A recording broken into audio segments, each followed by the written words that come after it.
হ্যাঁ, আসসালামু আলাইকুম।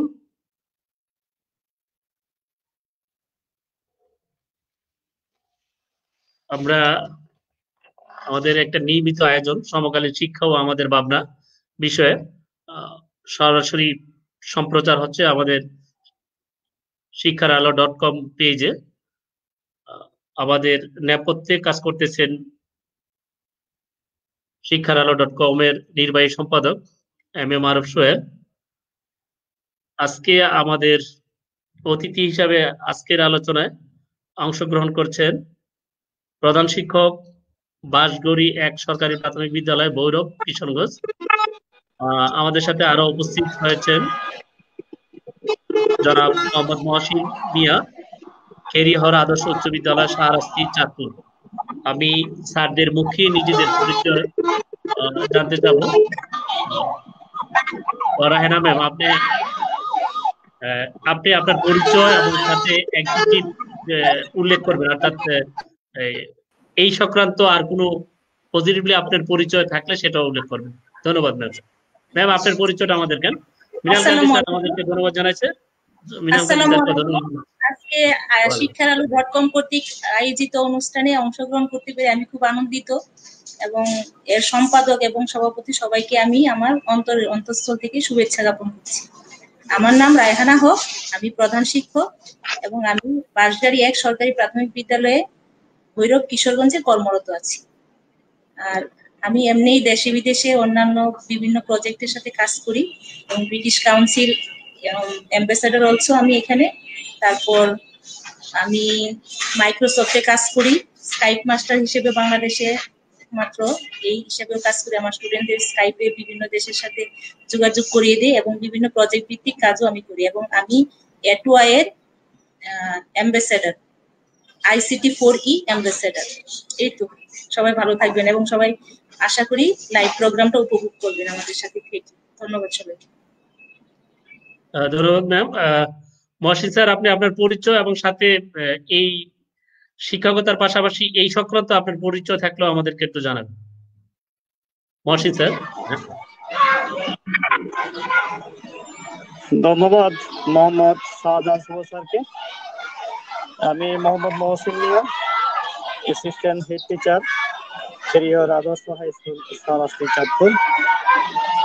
আপনাদের সাথে আজকের এই সময়শীল শিক্ষা ভাবনা নিয়ে এখন আছি। এখন আমার এক সহকর্মী, আমার বড় আপা এবং ফিটনেস মানে খুব অত্যন্ত, ওনাকে বলি আমি গ্লোবাল টিচার। গ্লোবাল টিচার আমাদের সাথে আছেন। আশা করি আজকে কিছু শিখতে পারবো, কিছু জানতে পারবো। ধন্যবাদ। ধন্যবাদ স্যার। আমাদের ICT 4E অ্যাম্বাসেডরও স্যার সাংগঠনিকভাবে ভালো কাজ করছেন এবং শিক্ষকদের অধিকার নিয়েও কাজ করেন। আমি সর্বপ্রথম প্রশ্ন করবো রাহেনা ম্যাম। রাহেনা ম্যাম একটা প্রাথমিক বিদ্যালয়ের প্রধান শিক্ষক। তিনি এই প্রধান শিক্ষক হিসাবেও ক্লাস করেন এবং অনেকগুলো অনলাইন ক্লাস পরিচালনা করেন এবং তিনি দেশে বিদেশে প্রজেক্ট ভিত্তিক কাজ করেন আমাদের দেশে এবং আমাদের দেশের শিক্ষা ব্যবস্থাকে আন্তর্জাতিকভাবেও তিনি পরিচয় লাভ করিয়ে দেন এবং শিক্ষার্থীদেরকে আন্তর্জাতিক নাগরিক গড়ে তোলার জন্য উনি আপ্রাণ চেষ্টা চালিয়ে যাচ্ছেন। ম্যামের কাছে আমার প্রশ্নটা হচ্ছে, প্রাথমিক বিদ্যালয়ের শিক্ষার্থীরা কিন্তু কিডস, তো কিডসদের অনলাইন লেখাপড়া আর যারা একটু টিনেজার বা তার চেয়ে বড় তাদের লেখাপড়ার ভিন্নতা কিন্তু আছে। তো কিডসদেরকে কিন্তু এই অনলাইনের লেখাপড়ার কাছে সংযুক্ত করা একটা চ্যালেঞ্জিং কাজ এবং এই চ্যালেঞ্জিং কাজটা আপনারা কিভাবে মোকাবেলা করছেন?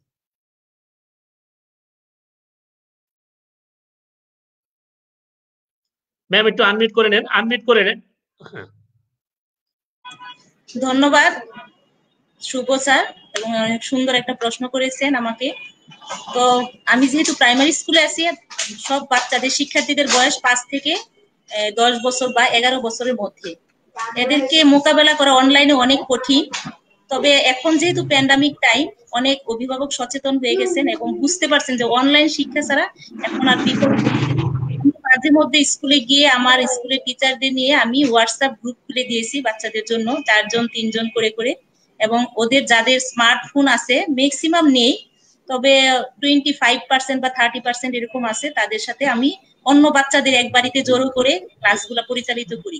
মাঝে মাঝে জুম ক্লাসও নেই তাদের, তবে সব দিন পারা যায় না যেহেতু তাদের নেটওয়ার্কিং এমবি কেনার সামর্থ্যটা খুবই কম। আমি যেহেতু রুরাল এরিয়ায় চাকরি করি, এই জন্য অনেক শিক্ষার্থীদের এভাবে করতে পারি না। তবে আমি অনেকটা পৌঁছে গেছি, তারা বুঝে গেছে যে এই মুহূর্তে এছাড়া কোনো উপায় নেই। আমাদের দেশের সরকারও এর বিরোধিতা করছিল যে বাচ্চাদের হাতে স্মার্টফোন দেওয়া যাবে না, কোনো সোশ্যাল মিডিয়াতে অংশগ্রহণ করা যাবে না। এই ব্যারিয়ারটা এখন এই প্যান্ডামিক নতুন বিশ্বে আমাদেরকে শিখিয়ে দিচ্ছে যে না, এখন আমাদের সব বাচ্চাদের হাতে পজিটিভলি দিতে হবে। প্রত্যেকটা সাইডেরই নেগেটিভ এবং পজিটিভ আছে। আমরা যদি পজিটিভলি দেখি যে না, এটা আমাদেরকে অনেক দূরে এগিয়ে নিছে, আমরা তৃতীয় বিশ্বের একটা দেশ, উন্নত দেশের দিকে যাচ্ছি। তারপরেও মনে করতেছি যে বাংলাদেশ ইন্ডিয়া থেকেও মনে করি যে এগিয়ে গেছে। অনেক শিক্ষকরা অনলাইনে ক্লাস দিচ্ছে, অনেক বাচ্চারা অনলাইনে ক্লাসের ফিডব্যাক দিচ্ছে, আমরা পাচ্ছি বাড়ির কাজ। আমার স্কুলের শিক্ষার্থীরাও এরকম এবং বাইরের স্কুলের শিক্ষার্থীরাও এরকম অংশগ্রহণ করছে, ঢাকা থেকে, চট্টগ্রাম থেকে অনেক। এই মুহূর্তে আমার ক্লাস হয়ে গেছে 127টা অনলাইন লাইভ ক্লাস। আমি দেখছি যে 80% শিক্ষার্থীদের কাছে আমি চলে গেছি, যদিও তারা ছোট বাচ্চা। অনেক সময় বাচ্চারা ফোন দিয়ে বলে, মিস কালকে আপনার কি ক্লাস আছে, কালকে আমি ক্লাস দিব, কোন কোন অনলাইনে আপনার ক্লাস আছে, আমাকে ফোন করে। আমি অ্যাস্টনিশড হয়ে যাই যে শিক্ষার্থীরা, ওদের বয়স 10 বছর, অথচ ওরা এতটা এক্সপার্ট হয়ে গেছে। কেন? এই নতুন বিশ্ব আমাদেরকে এগুলো শিখিয়ে দিয়েছে। বাবা মাও এখন ভাবছে যে না, ঘরের মধ্যে থেকে বাচ্চাদেরকে এভাবে রুখা যাবে না, তাদেরকে অনলাইনে ক্লাস করতে দিতে হবে, অনলাইনে ঢুকতে দিতে হবে, অনলাইন ডিভাইস তাদের জন্য উন্মুক্ত করতে হবে। আমরা শুধু দেখে রাখবো যে বাচ্চারা কোথায় যাচ্ছে, কিভাবে কাজটা করতেছে। আমরা যদি এইভাবে অভিভাবক এবং সরকারের পক্ষ থেকে নিরাপত্তা এবং শিক্ষকরাও যদি এগুলো বুঝিয়ে দেয়, আমার মনে হয় যে বাচ্চারা ভালো করে করতে পারবে। এবং আমি যতদূর স্যারের যে প্রশ্নটা বলছেন যে কতটুকু বাচ্চাদের কাছে যেতে পারছেন, আমি 80% বাচ্চাদের কাছে যেতে পারছে এবং তারা পজিটিভলি কাজগুলো করতেছে। এর মধ্যে আপনারা শুনে থাকবেন যে প্রাইমারি স্কুল ইজিনিয়াস একটা প্রোগ্রাম খুলেছে, এখানে বাচ্চারা আর্ট, কবিতা আবৃত্তি, আমাদের জাতির পিতার জন্ম শতবার্ষিকী উপলক্ষে তো তারা অনেকটাই সাড়া পেয়েছে। আমি যদি বলি যে কালকে তোমরা স্কুলে আসো, আমি দেখলাম যে 80 জন ছাত্রছাত্রী চলে আসে স্কুলে, পার্শ্ববর্তী নানির, মামার, এদের মোবাইল ফোন নিয়ে। তারা কতটা আগ্রহ বোধ করতেছে। তো এখন এটা কোনো ব্যাপার না, ইনশাল্লাহ আমরা হয়তো 100% খুব দ্রুত যেতে পারবো যদি এটা অব্যাহত থাকে এবং সবার সহযোগিতা থাকে ইনশাল্লাহ। ধন্যবাদ স্যার। ধন্যবাদ ম্যাম। আমি মহসিন স্যারের বিদ্যালয়ে গিয়েছিলাম, এটা একদম প্রত্যন্ত অঞ্চল এবং সেই ক্ষেত্রে একদম গ্রামের একদম নিভৃত গ্রামের একটা প্রতিষ্ঠানে উনি সহকারী প্রধান শিক্ষক হিসেবে আছেন। তো স্যারের কাছে আমার একটা অনুরোধ জানাবো, আমরা কিন্তু আসলে শুধুমাত্র নগর কেন্দ্রিক অথবা ঢাকা শহর দিয়ে কিন্তু সারা বাংলাদেশকে মূল্যায়ন করবো না, আমরা মূল্যায়ন করবো সমস্ত রিপোর্ট গুলো। অর্থাৎ ঢাকাও দেখতে হবে আমাকে, গ্রাম অঞ্চলও দেখতে হবে আমাকে, শহর অঞ্চলে দেখতে হবে, ওভারঅল সবগুলা মিলেই কিন্তু আমাদের বাংলাদেশ। তো সেই ক্ষেত্রে আপনার এই গ্রাম অঞ্চলে কত পার্সেন্ট শিক্ষক ক্লাস অনলাইনে ক্লাস করায় অথবা কত পার্সেন্ট শিক্ষার্থী ক্লাস করছে বলে আপনি মনে করেন মহসিন স্যার?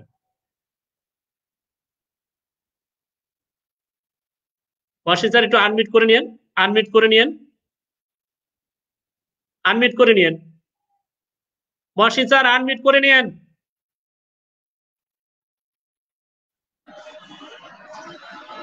হ্যাঁ, শুভ স্যার, এখন শুনতে পাচ্ছেন? জি জি।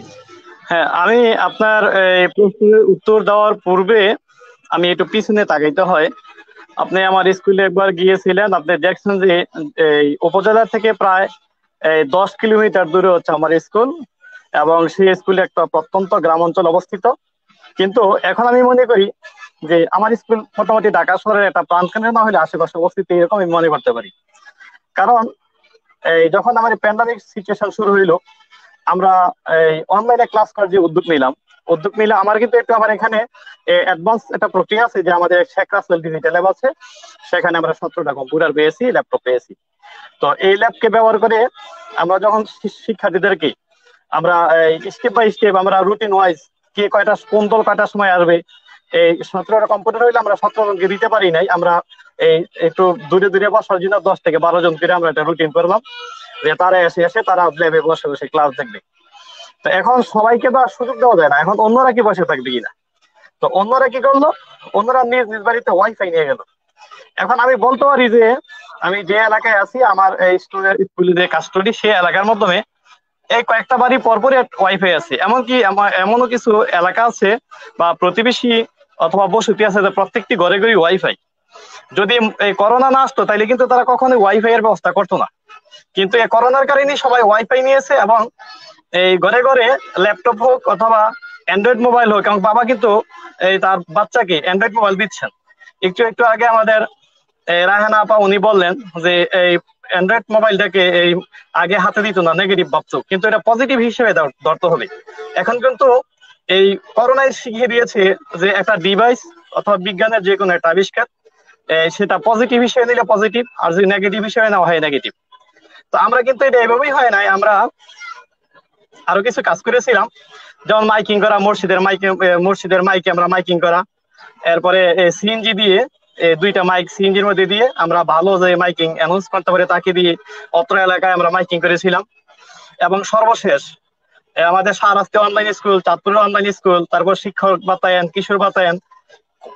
শিক্ষক বাতায়ন সকাল 10টা থেকে 2টা পর্যন্ত ক্লাস হয়, কিশোর বাতায়নে পাওয়া যায়, বিভিন্ন ফেসবুক অনলাইন গ্রুপে পাওয়া যায়। এগুলোর আমি সবগুলো দিই নাই, আমি শুধু 4টা দিয়েছিলাম, Shikkhok Batayon, Chandpur online school, Shahrasti online school, আর আমাদের নিজস্ব স্কুল অর্থাৎ খেরিয়র ভার্চুয়াল হাই স্কুল।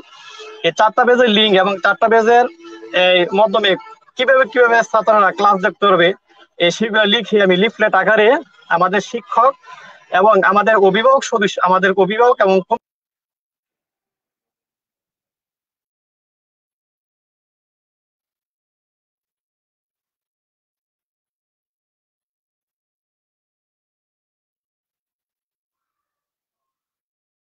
স্যারের এখানে বোধহয় সম্ভবত নেটওয়ার্কের প্রবলেম পড়েছে।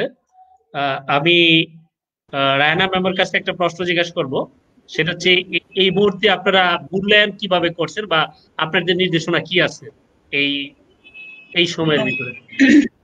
ধন্যবাদ স্যার। এই মুহূর্তে আমরা একটা ডেডলাইন করে দিয়েছে আমাদের অধিদপ্তর কিছু কিছু প্রশ্ন আকারে। এগুলো আমরা অনলাইনে যায় যেভাবে পারি, যেমন আমাদের স্কুলে ফেসবুক পেজ আছে বাঁশগাড়ি 1 সরকারি প্রাথমিক বিদ্যালয়, আবার বললাম হোয়াটসঅ্যাপ গ্রুপ আছে আমাদের, এবং টিচাররাও হোয়াটসঅ্যাপে বাচ্চাদের সাথে যোগাযোগ করতেছে যতটুকু পারা যায়। আমরা ওগুলো আবার মানে স্ক্যান করে ওদের কাছে দিয়ে দিচ্ছি, ওরা বাড়িতে লিখতেছে, আমরা এক সময় গিয়ে তারপরে এগুলো মূল্যায়ন কাজ করবো আর কি। এভাবে অন্য ক্লাসের জন্য আমরা প্রিপারেশন নিচ্ছি। বাকিটা অধিদপ্তর বা আমাদের মন্ত্রণালয় যদি অন্যরকম অর্ডার করে তখন হয়তো আমরা এইভাবে অন্যভাবে এগিয়ে যাব। যেহেতু এখনো সামাজিক দূরত্ব বজায় রাখতে বলা হচ্ছে, স্কুলগুলো বন্ধ আছে, এই জন্য আমরা কাছে যেতে পারতেছি না, এভাবে অনলাইনে আমরা মূল্যায়নের ব্যবস্থা করতেছি। আর সারা বছর যে ক্লাসগুলা নিলাম ওদেরকে বলছি হোমওয়ার্ক গুলা করে রেখো, এর উপরে তোমাদের পরবর্তী ক্লাসের জন্য রুল নির্ধারণ করা হবে, এই আর কি নির্দেশনা। পরবর্তী ক্লাসে রুল নাম্বারটা কিভাবে, মানে এই ক্লাসে যত রুল আগামী প্রতিদিন যে তারা হোমওয়ার্ক গুলা করে রাখতো আমরা দিয়ে রাখতাম, এর উপরে মূল্যায়ন আমরা করবো আর কি। হয়তো এতটা 100% হবে না, তবে মোটামুটি কাছে যারা ভালো স্টুডেন্ট তাদেরকে একটা 1-2 রুল, এটা নিয়েই তো সবচেয়ে সমস্যা, এটা আমরা করতে পারবো ইনশাআল্লাহ। আমাদের ধন্যবাদ। আমাদের আপনি কিন্তু বলেছেন যে আপনার প্রায় 80% শিক্ষার্থী আপনার সাথে এঙ্গেজ আছে বা আপনি তাদের তদারকি করতে পারতেছেন, কিন্তু 20% বা ধরে নিলাম এই যে 20% লোক শিক্ষার্থী যারা আপনার তাদের কাছে পৌঁছাইতে পারেন না বা আপনার কাছে শিক্ষার্থীরা পৌঁছাইতে পারে নাই, এই 20%-এর জন্য আপনি কি ব্যবস্থা নিয়েছেন? এখন আমি খবর নিয়েছি, আমরা স্কুলে গিয়েছি, কারণ যেহেতু আমরা যখন হোয়াটসঅ্যাপ গ্রুপ খুলি বা ধরেন ইঞ্জিনিয়ার স্কুলে, আমাদের স্কুলে ফেস টু ফেস যেতে হয়, কারণ তারা এতটা ডিভাইসে আসক্ত ঠিকই, কিন্তু ডিভাইসে কোনো কিছু ওপেনিং করতে পারে না, তাদের অভিভাবকরা এতটা সচেতন না, এরা এটা পারে না, আমরা নিজেরাই করতে হয়, গিয়ে করি এইভাবে। তখন তাদেরকে বললাম যে বাকি 20% কোথায়। অনেকটা দেখলাম যে আমার এলাকার, জানি না সব এলাকার কথা, তবে আমার এলাকায় মাদ্রাসা আছে অনেক, মাদ্রাসা মসজিদ গুলো তো খুলে দেওয়া হয়েছে, দেখা যাচ্ছে যে এখানে 20% তারা মাদ্রাসায় চলে গেছে, এই জন্যই তারা আমাদেরকে ধরা দেয় না বা ফেস টু ফেস ডাকলেও ওরা আসতেছে না। আমার যতদূর মনে হচ্ছে যে ওরা মাদ্রাসায় এঙ্গেজ হয়ে গেছে আর কি। এখন পরবর্তীতে যদি তারা আসে, তাদেরকে হয়তো আমরা যেমন পিছিয়ে পড়া শিক্ষার্থীদের জন্য আলাদা একটা যত্ন নেই, আমরা স্কুল খুললে তাদেরকে একটা পিছিয়ে পড়া শিক্ষার্থীদের নিয়ে একটা ক্লাস খুলবো আমার মনে মনে আশা, এবং অন্যান্য শিক্ষকদের সাথে আলোচনা করছি যে এদেরকে একটু অন্যভাবে গাইড করতে হবে, কারণ তারা তো সব পড়া ইতিমধ্যে ভুলে যাচ্ছে। যেহেতু আমাদের সাথেও কন্টাক্ট না, বা অন্য স্কুলে কি করতেছে এটা তো বলতে পারতেছি না সঠিক। এমনি অনেক অভিভাবকদের কাছে শুনছি যে তারা মাদ্রাসায় চলে গেছে, অনেকে মক্তবে পড়তেছে এইভাবে। হয়তোবা তারা ভাবতেছে যে আমাদের ডিভাইসও নাই, টিচারদের সাথে যোগাযোগও করতে পারতেছি না, বাচ্চারাও নষ্ট হয়ে যাচ্ছে, এই হিসাবে হয়তো দিতে পারে। হয়তো উপবৃত্তির টাকাটাও পেতে লেট করতেছে যেহেতু গরিব এলাকা। এখন আপনারা জানেন যে প্রাইমারি স্কুলের উপবৃত্তিটা এখন আগে ছিল শিওর ক্যাশ, এখন তারা নগদ, এটা সরকারি একটা প্রতিষ্ঠান সম্ভবত টেলিটকে নগদে নিয়ে যাচ্ছে। এই জন্য একটু মানে এই প্রিপারেশনের ফাঁকে মানে একটু দেরি হচ্ছে উপবৃত্তি দেওয়াটা। তো অভিভাবকরা ভাবতেছে যে উপবৃত্তিও পাবো না, তার চেয়ে মাদ্রাসা বা মক্তবে নিয়ে যায়, এরকম ধরনের। আমরা স্কুল খুললে ইনশাল্লাহ এই বাচ্চাগুলো যদি ফিরে আসে, আমরা অবশ্যই আলাদাভাবে যত্ন নিব, আলাদাভাবে ক্লাস নিব ওদেরকে, যাতে অন্তত বাংলা, গণিত, ইংরেজি রিডিং পড়তে পারে এবং পরবর্তী ক্লাসের জন্য প্রস্তুত হতে পারে। এই আর কি। ধন্যবাদ। ম্যামের সাথে আমিও একমত, কারণ আমাদের বিদ্যালয়ে কিন্তু আমরা যে একটা যে এখন যে অ্যাসাইনমেন্টের উপর ভিত্তি করে আমরা যে একটা জরিপ কার্য চালাই যাচ্ছি যে কত পার্সেন্ট শিক্ষার্থী জড়িত আছে, কত পার্সেন্ট জড়িত নাই, এর মধ্যে আমরা কিছু শিক্ষার্থী পেয়েছি যে তারা মাদ্রাসাতে অলরেডি লেখাপড়া করতেছে। তার মানে এই প্যান্ডামিক সিচুয়েশন গুলাতে মক্তব অথবা মাদ্রাসা গুলা খোলা ছিল, যার কারণে এরকম একটা হতে পারে। এটা অবশ্য একটা পজিটিভ দিকও বলা যায় যে তারা জড়িত আছে পড়ালেখায়, এটা আমরা একটু নিশ্চিত হলাম। কিন্তু এই সিচুয়েশনে এটা আমাদের নিজস্ব কোনো হাত নাই। যাক, আমাদের মহসিন স্যার অবশ্যই লাইনে চলে আসছে। আমি দর্শকের উদ্দেশ্যে বলবো, আপনারাও আমাদের এই রিলেটেড সম্পর্কে কিছু প্রশ্ন করতে পারেন। সেই প্রশ্নের উত্তর আমাদের যারা উপস্থিত আছেন তারা অবশ্যই দেওয়ার চেষ্টা করবেন। মহসিন স্যারের প্রতি আমার একটা বিনীত অনুরোধ বা প্রশ্ন হচ্ছে এরকম যে অ্যাসাইনমেন্টের কিরকম ফিডব্যাক পাচ্ছেন আপনারা? যে বর্তমান কিন্তু অ্যাসাইনমেন্ট নিয়ে খুব একটা আলোচিত বিষয় দাঁড়াইছে। অ্যাসাইনমেন্ট সম্পর্কে আপনার কি মানে এটা সুফল বা ইয়ের দরকার নেই, মানে অর্থাৎ অ্যাসাইনমেন্ট কত পার্সেন্ট পাচ্ছেন এবং কেন পাচ্ছেন না? যদি গ্যাপ থাকে সেই গ্যাপটা কেন হতে পারে? আচ্ছা, ধন্যবাদ সুবল স্যার। অ্যাসাইনমেন্টটা কিন্তু একটা দারুণ প্রক্রিয়া আমি এই মুহূর্তে মনে করি। কথা আছে না, something is better than nothing. এখন পড়াশোনা মোটামুটি নাই, মানে অনেক ছেলেমেয়েরা তারপরে স্টুডেন্টরা তারা পড়াশোনার বাইরে চলে গিয়েছিল। তো গভর্নমেন্ট এই সুযোগে যে একটা প্রক্রিয়া নিলেন যে অ্যাসাইনমেন্টের ব্যবস্থা করা, ছাত্ররা কিন্তু অ্যাসাইনমেন্ট দেখার জন্য শুধু বই খুলে খুলে দিলে বেতা না, বই থেকে পড়তে হয়।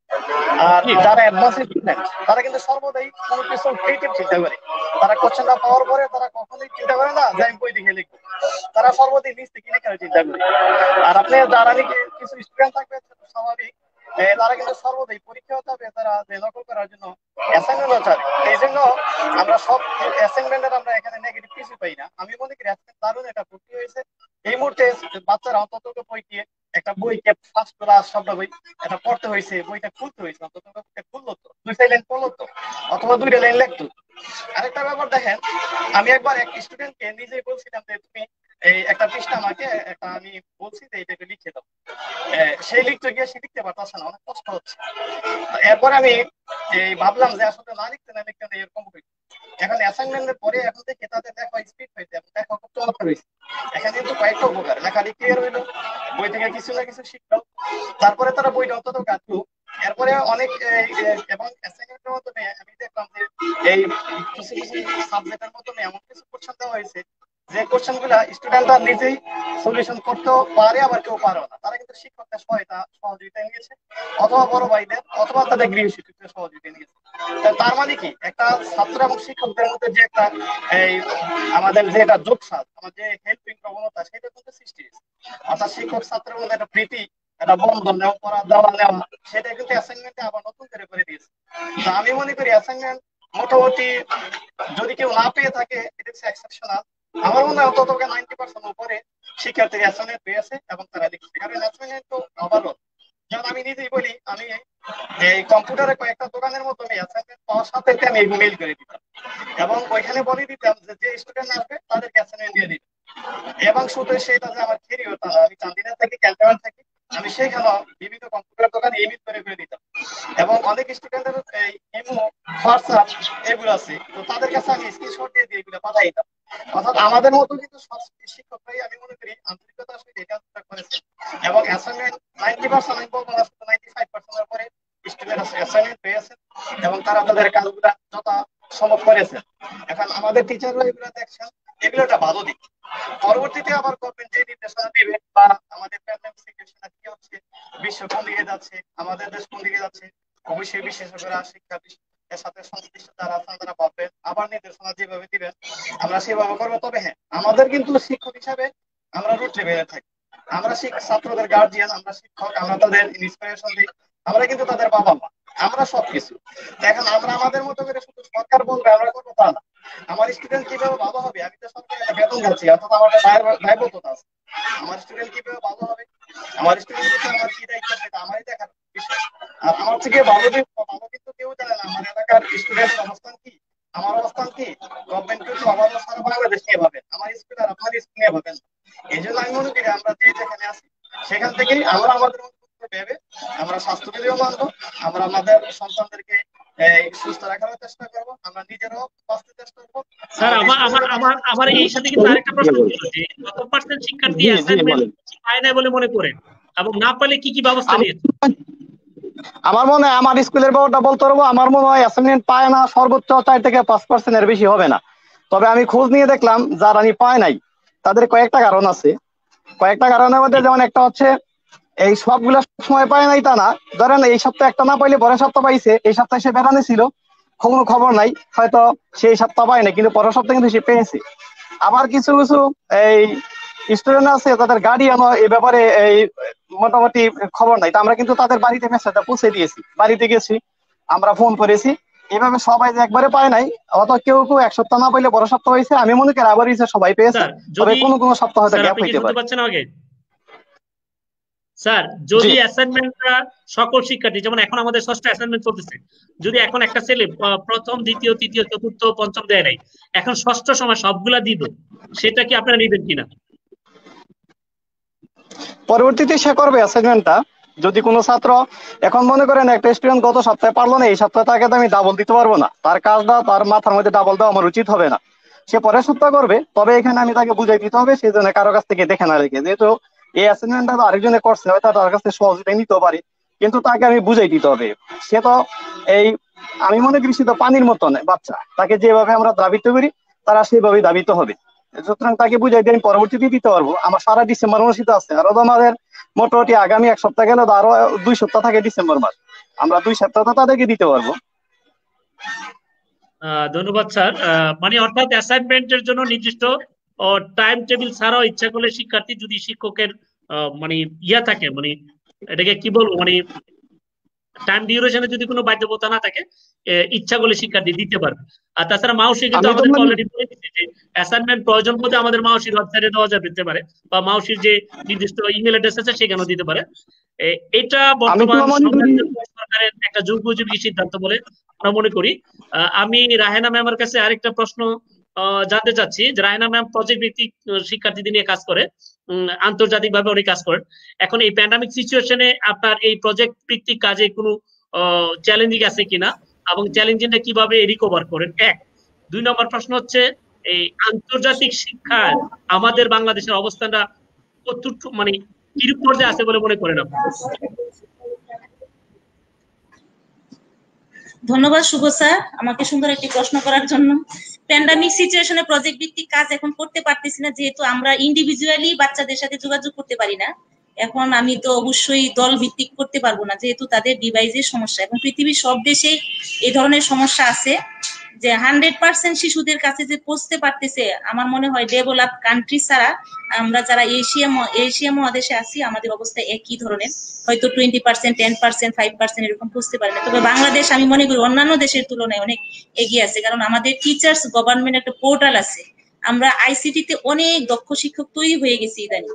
তবে প্রজেক্ট ভিত্তিক কাজ আমি 2016 সাল থেকে করতেছি বিদেশিদের সাথে। ধরেন climate action, SDG, sustainable development goal, ওইটা নিয়ে আমি কাজ করি। ওইখান থেকে 17টা গোলের মধ্যে যে 4টা আমাদের দেশকে ক্রস করে, আমাদের কারিকুলামকে ক্রস করে, ওইটা আমি চাই যে স্টুডেন্টরা যেন তুলনা করে শিখতে পারে।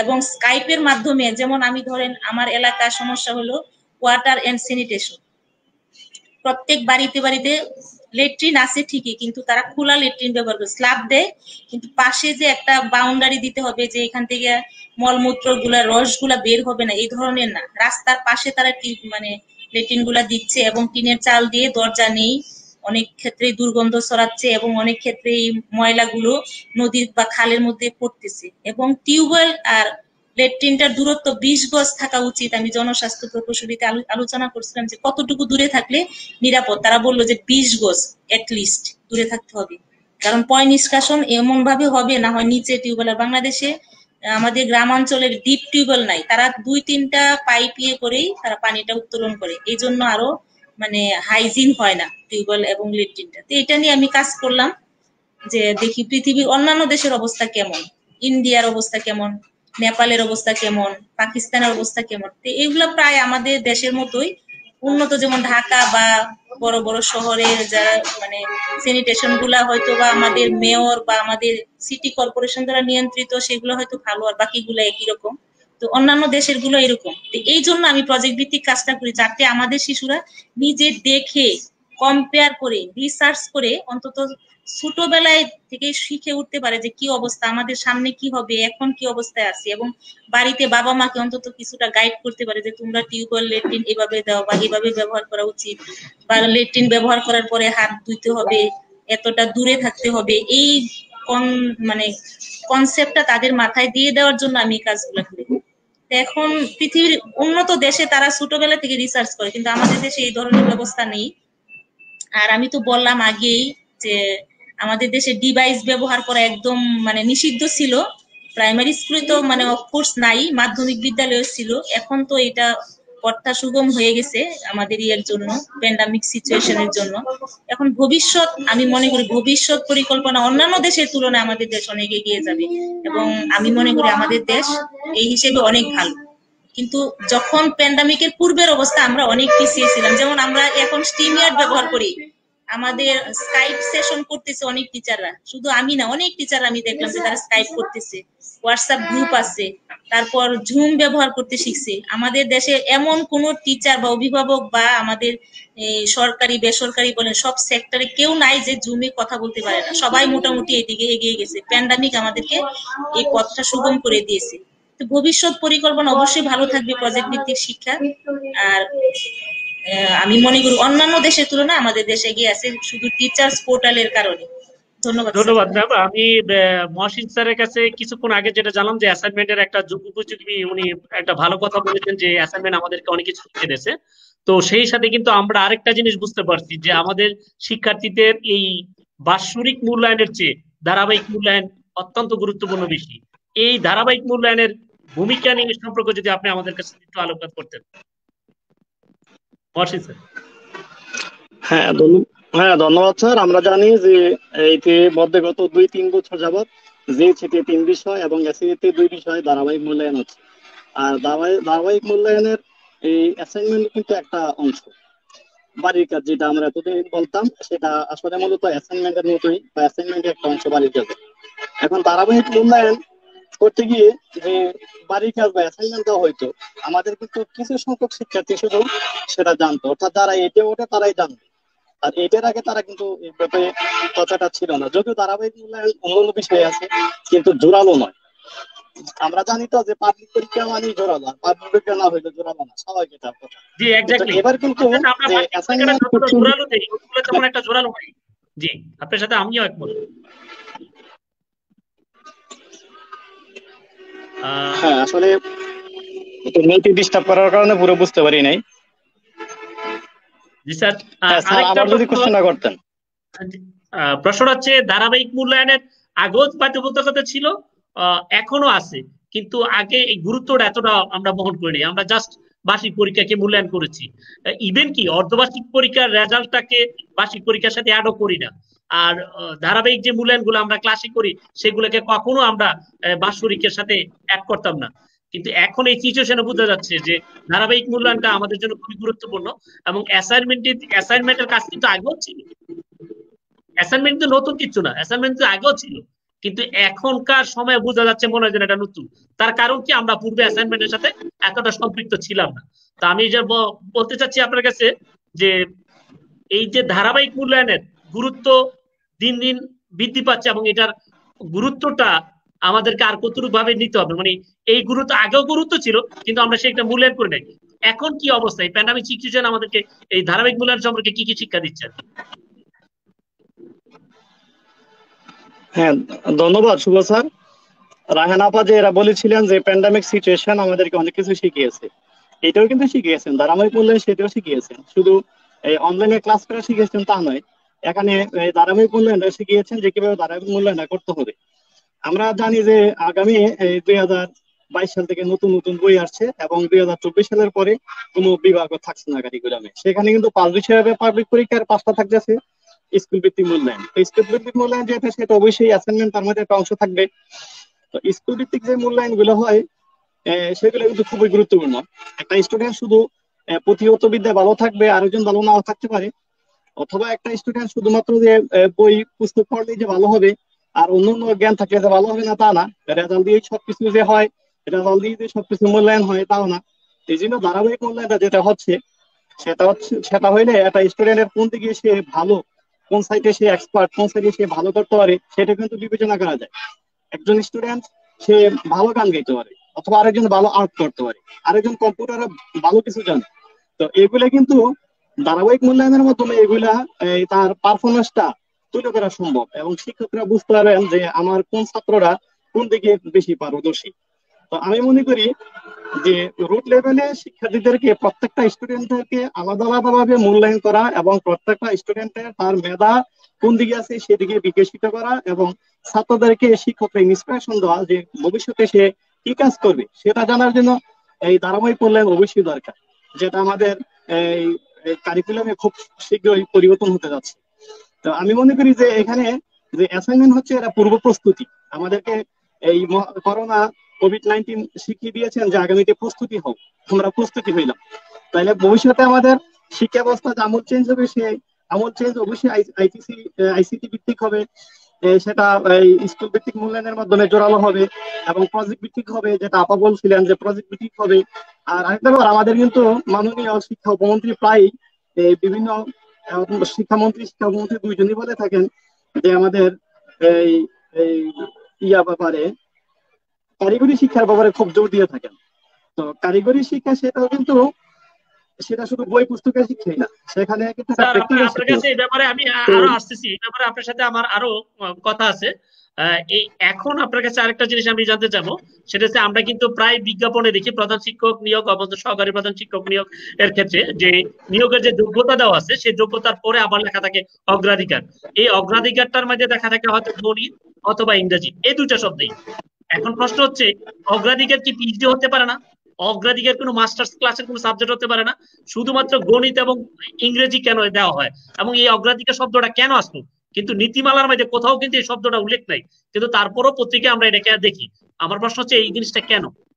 এবং তার সাথে আরেকটা প্রশ্ন, সেটা হচ্ছে এই কৃষি শিক্ষক, শারীরিক শিক্ষক এবং ধর্মীয় শিক্ষক তারা পদোন্নতি বা সহকারী প্রধান বা প্রধান শিক্ষক হতে পারবে না, এরকম একটা ধারণা আমাদের সোশ্যাল মিডিয়াতে দেখছি, কিন্তু বাস্তবে শিক্ষক নিয়োগের নীতিমালাতে কিন্তু এই কথা উল্লেখ নাই।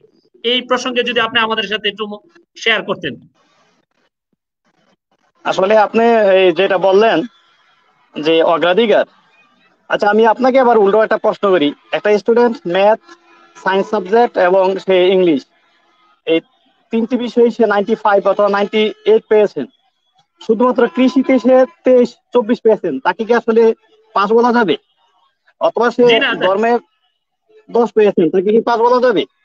তো যদি পাস বলা না যায় তাহলে এখন সবগুলি তো গুরুত্বপূর্ণ, সবগুলি তো অগ্রাধিকার। আর এখানে আরেকটা ব্যাপার বলি, সরকার কি শুধু ম্যাথের শিক্ষককে 1 লাখ টাকা বেতন দিচ্ছেন আর কৃষি বিজ্ঞানের শিক্ষককে 20,000 টাকা বেতন দিচ্ছেন? এরকম কি কোথাও পৃথিবীতে আছে?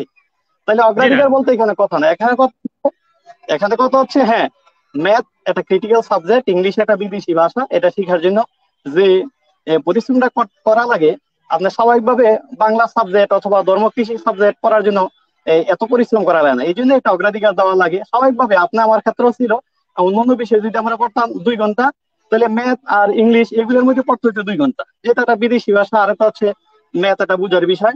আবার কিছু স্টুডেন্ট আছে ম্যাথ বেশি পড়াই লাগে না, যারা ম্যাথরা বুঝে, এখানে শুধু চর্চা করে বুঝে, ইংলিশ থেকে একটা নিজের ভাষার মতোই করে শিখে। শুধু মুখস্থ করে বা কোনো কিছু একটা গ্রামার দিয়ে শিখে, এরকম যারা করে তারা তো এই অগ্রাধিকার দিয়ে তাদের আমার মনে হয় সুফল তাদের পাওয়া সম্ভব হয় না। স্যার এখন কিন্তু বিদ্যালয়গুলোতে অলরেডি ইংরেজি শিক্ষক এবং গণিত শিক্ষক এনটিআরসি বোর্ড দিচ্ছে, এনটিআরসি কর্তৃপক্ষ দিচ্ছে, কিন্তু দেওয়ার পর আমি বলছি প্রধান শিক্ষক নিয়োগের ক্ষেত্রে এই কথাটা কেন আসবে? যেটা তো ম্যানুয়ালে নাই অলরেডি। আমাদের শিক্ষক নিয়োগের যে নীতিমালা আছে সেই নীতিমালাতে এই অগ্রাধিকার শব্দটা নেই। এখন কেন এটা দেওয়া হচ্ছে, মানে কারণটা কি? এটা আসলে হাস্যকর। কোন নিয়োগ বিধিমালা বা আমাদের যে জনবল কাঠামো নীতিমালা 2018 সেখানেও এই প্রশাসনিক পদ আমরা যে জানি স্কুলের মাধ্যমে প্রধান এবং সহপ্রধান, সেটা কলেজের হোক স্কুল হোক মাদ্রাসা হোক, এই প্রধান এবং সহপ্রধান দুইটা হচ্ছে প্রশাসনিক পোস্ট। তো প্রশাসনিক পোস্টের মাধ্যমে কোনো সাবজেক্ট অগ্রাধিকার দিতে হবে এরকম কোনো নীতিমালায় নাই, এবং সেখানে কোথাও উল্লেখও নাই। যদি কেউ অগ্রাধিকার লিখে থাকেন প্রধান সহপ্রধানের জন্য, তাহলে হয়তো ওনারা না জেনে করেন, অথবা ওরা না নিজে গোড়ামিতে করেন, অথবা নিজস্ব কোনো ব্যক্তিগত প্রার্থীকে এই অগ্রাধিকার দেওয়ার জন্য বা নিজস্ব প্রার্থীকে সুবিধা একটু দেওয়ার জন্য হয়তো করতে পারেন, যাতে অন্যরা এখানে অ্যাপ্লিকেশন না করেন।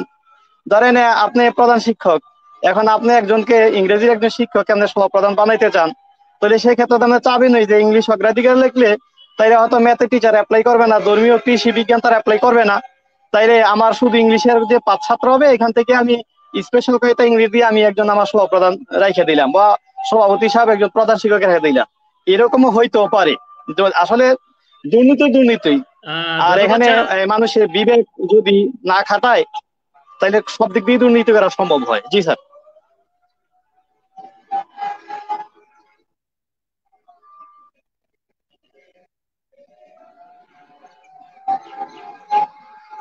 শুভ স্যার মিউট হয়ে গেছেন, কথা শুনতে পাচ্ছি না। শুভ স্যার আপনি মনে মিউট হয়ে গেছেন। হ্যাঁ দুঃখিত, আমি মিউট করে ফেলছিলাম। এই স্ক্রিনে একটা প্রশ্ন ছিল যে অনলাইনের উপকারিতা কি, অনলাইন ক্লাসের উপকারিতা কি, সেটা রাহেনা ম্যামের কাছে আমাদের স্বাধীন স্যার জানতে চাচ্ছিল। জি ম্যাম, আপনি স্ক্রিনে যে প্রশ্নটা। আসসালামু আলাইকুম স্বাধীন স্যার, ধন্যবাদ আপনাকে। অনলাইন স্কুলের উপকারিতা এখন বলতে পারতেছি যে 100%, যেহেতু আমরা স্কুল ছেড়ে আসি, বাচ্চাদের কাছে পৌঁছানোর একমাত্র উপায় অনলাইন ছাড়া কোনো উপায় নেই। কিন্তু যখন স্কুল খুলবে ব্লেন্ডিং হইতে হবে। 25% যদি থাকে অনলাইন, অন্তত 85% থাকতে হবে বা 75% থাকতে হবে ফেস টু ফেস। কারণ ব্লেন্ডিং না হলে তাহলে আবার অনলাইন বন্ধ হয়ে যাবে, তাহলে ভবিষ্যতে এর চেয়ে কঠিন সময় আমাদের আসতে পারে। আর করোনা যে চলে যাবে তা না, ভ্যাকসিন আবিষ্কার হবে কিন্তু করোনা থেকেই যাবে। একটা রোগ কখনোই নির্মূল হয় না, আপনারা সবাই জানেন। যেমন বসন্ত ছিল, হয়তো এটা ডে বাই ডে হালকা হয়ে গেছে, কলেরা ছিল ডে বাই ডে হালকা হয়েছে, হয়তো আমরা প্রতিষেধক আবিষ্কার করছি, কিন্তু রোগটা কিন্তু থেকে গেছে। তো এর চেয়ে বড় সিচুয়েশন আমাদের হতে পারে। তাহলে আমাদের কি করতে হবে? ব্লেন্ডিং, অনলাইন শিক্ষা plus face to face. Face to face এর বিকল্প নেই, কিন্তু যেহেতু আমাদের নতুন বিশ্ব নতুন কিছু শিখিয়ে দিয়েছে, এই জন্য দুইটাই আমাদের দরকার। আর আমি মনে করি ফেস টু ফেস এর সাথে যদি ভার্চুয়াল হয় অনেক ভালো হয়, কারণ বাচ্চারা দেখে শিখে বেশি। এই যে আমাদের টিচার অনেকে অভিনয় করতেছে, অনেকে অনেক নাটকের মতো মানে নাট্য মঞ্চে যেমন দাঁড়িয়ে অভিনয় করে, গান গায়, নাচে, এই যে নতুন নতুন তারা নতুন ভাবে আবিষ্কার করছে, এটা যদি অব্যাহত রাখে অবশ্যই আমাদের দেশ এখন থেকে আরো 100% এগিয়ে যাবে, খুব দ্রুত, বেশি দেরি নয়। ধন্যবাদ স্বাধীন স্যার।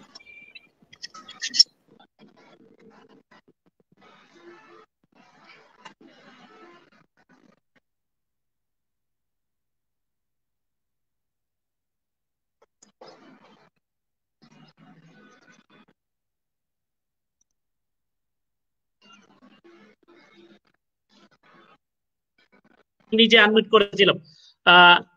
আমি শুভ আমার প্রশ্নটা শুভ স্যার, তুমি রায়হানা আপার সাথে আমি আরেকটু অ্যাড করতে চাই। অনলাইন ক্লাসের উপকারিতা আমি একটু অ্যাড করি। আমি মনে করি আমার স্কুলের স্টুডেন্টদের জন্য শিক্ষক শুধু আমি এতদিন ছিলাম, মানে এই যাবৎকাল আমার এই প্রায় 12 বছর 13 বছরের শিক্ষকতার যুগে আমার স্কুলের শিক্ষক আমি ছিলাম, কিন্তু এখন আমার স্টুডেন্ট শিক্ষক কিন্তু সারা বাংলাদেশের সবাই। এখন আমার স্টুডেন্ট শুধু আমার ক্লাসই দেখছে না, এখন বাংলাদেশের খ্যাতনামা ভালো ভালো শিক্ষকের ক্লাস দেখার সুবিধা হচ্ছে। তো সেই ক্ষেত্রে এখানে আমি উপকারিতা আরো বলবো যে শিক্ষার্থীরা শুধু একজনের পড়ানোর মধ্যে সীমাবদ্ধতা বা একজনের টেকনিকের মধ্যে সীমাবদ্ধ থাকছে না। এখন বিভিন্ন স্কুলের শিক্ষকদের বিভিন্ন কৌশল, নতুন নিয়ম কানুন বা এখানে পড়ানোর যে টেকনিক সেগুলোর সাথে শিক্ষক ছাত্ররা এখানে সংযুক্ত হচ্ছেন। তাছাড়াও এখানে একটা ক্লাসে আমরা যখন এই ভার্চুয়াল জগৎ ছাড়া যখন ডাইরেক্ট ক্লাসে ছিলাম, তখন সেটা আমি শুধু কি বললাম, আমি কি পড়াইলাম, বা আমার একজন শিক্ষক কি পড়াইলাম, কেউ হয়তো বুঝলো না বুঝলো এরপরে আর কোনো এখানে এই ক্লাসটা আরেকবার দেখার সুযোগ ছিল না। কিন্তু এখন অনলাইনের ক্লাসের কারণে একবার একজন ছাত্র এই ক্লাসটাকে যদি ডাউনলোড করে রাখেন অথবা সেটা যদি থাকে, তাহলে কিন্তু সে বাড়িতে গিয়ে আবার দেখতে পারবে, এবং সেটা না বুঝলে একবারের জায়গায় দুইবার তিনবারও দেখতে পারবে। তাহলে সেটা কি বারবার দেখার বারবার বুঝার একটা নতুন সুযোগ করে দিল না? এই জন্য আমি মনে করি যে অনলাইন ক্লাসটা তারা এই ভালোভাবে নিয়েছেন, এটাকে পজিটিভলি নিয়েছেন, তাদের জন্য খুব এটা একটা বিরাট একটা ব্যাপার। ধন্যবাদ স্যার। স্বাধীন স্যার আরেকটা প্রশ্ন করছেন আমাদের মহাসিন স্যারের প্রতি, সেটা হচ্ছে অনলাইন কার্যক্রম আর কতদিন চলবে বলে আপনি মনে করেন? আসলে অনলাইন ক্লাস কতদিন চলবে, আমি তো মনে করি যতদিন স্কুল বা শিক্ষা ব্যবস্থা এবং প্রতিষ্ঠান টিকে থাকবে ততদিনই চলবে। আমাদের প্যান্ডামিক সিচুয়েশন চলে গেল, এরপরে যে আমরা বন্ধ করবো তাই না। এখন আমাদের অনলাইন ক্লাসটা যদি সবসময় চলে। আরেকটা প্রশ্ন করেছিলেন আমাদের একজন ম্যাম, সেটা ছিল রায়না ম্যামের প্রতি, সেটা হচ্ছে স্কুলের পরিষ্কার পরিচ্ছন্নতার ব্যাপারে। জি ম্যাডাম, দীর্ঘদিন বিদ্যালয় বন্ধ থাকার পর আপনার বিদ্যালয়ে শিক্ষার্থী বান্ধব রাখার জন্য পরিষ্কার পরিচ্ছন্নতা বা নিরাপত্তার জন্য কি কি পদক্ষেপ গ্রহণ করছেন যদি জানাতেন, মানে কি কি পদক্ষেপ গ্রহণ করছেন?